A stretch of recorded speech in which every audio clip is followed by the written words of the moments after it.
Kamu tahu nggak kalau di Indonesia punya lumba-lumba air tawar yang cuma hidup di satu tempat aja? Bukan di laut tapi di sungai. Namanya pesut mahakam. Dan sedihnya hewan ini sekarang nyaris punah. Pesut mahakam itu bukan lumba-lumba biasa. Dia hidupnya bukan di laut kayak lumba-lumba pada umumnya, tapi di Sungai Mahakam, Kalimantan Timur. Cuma di situ doang, nggak ada di tempat lain di dunia. Bayangin, satu-satunya di dunia dan cuma kita yang punya. Tapi sekarang jumlahnya tinggal dikit banget, diperkirakan cuma 60 ekor. Kenapa bisa segitu parah? Karena banyak faktor. Pertama, habitatnya makin rusak. Sungai Mahakam sekarang udah nggak bersih kayak dulu. Banyak limbah industri, kapal lalu lalang, dan alih fungsi lahan jadi tambang dan perkebunan. Kedua, mereka sering ketabrak kapal atau terjerat jaring nelayan.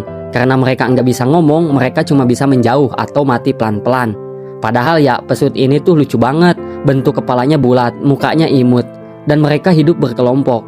Mereka juga cerdas, bisa komunikasi pakai suara, dan bahkan bantu ngusir ikan biar nelayan lebih gampang nangkap.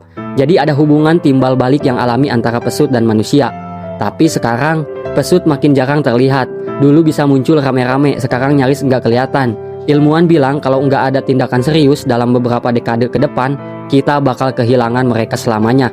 Dan yang lebih sedihnya lagi, nggak banyak orang yang tahu kalau pesut mahakam ini eksis. Apalagi tahu kalau mereka sedang diambang kepunahan.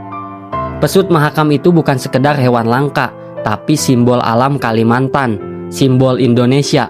Kalau mereka punah, itu bukan cuma kehilangan satu spesies, tapi juga kehilangan warisan alam kita sendiri. Punahnya pesut bukan hanya soal kehilangan hewan, tapi alarm bahwa kondisi sungai kita sedang tidak baik-baik saja. Dan kalau ekosistem sungai rusak, pada akhirnya kita juga yang akan terdampak. Nelayan kehilangan mata pencaharian, air makin tercemar, dan bencana ekologi makin sering terjadi. Jadi penyelamatan pesut mahakam bukan tugas para ahli atau pemerintah saja. Ini tugas kita semua, karena penyelamatan mereka juga berarti penyelamatan diri kita sendiri dan generasi setelah kita. Mulai sekarang, yuk kita peduli. Kita bisa bantu dengan hal-hal kecil, kayak share video ini biar makin banyak orang tahu. Dukung program pelestarian. Kurangi sampah plastik dan suarakan pentingnya sungai yang bersih dan aman untuk semua makhluk hidup, termasuk pesut mahakam.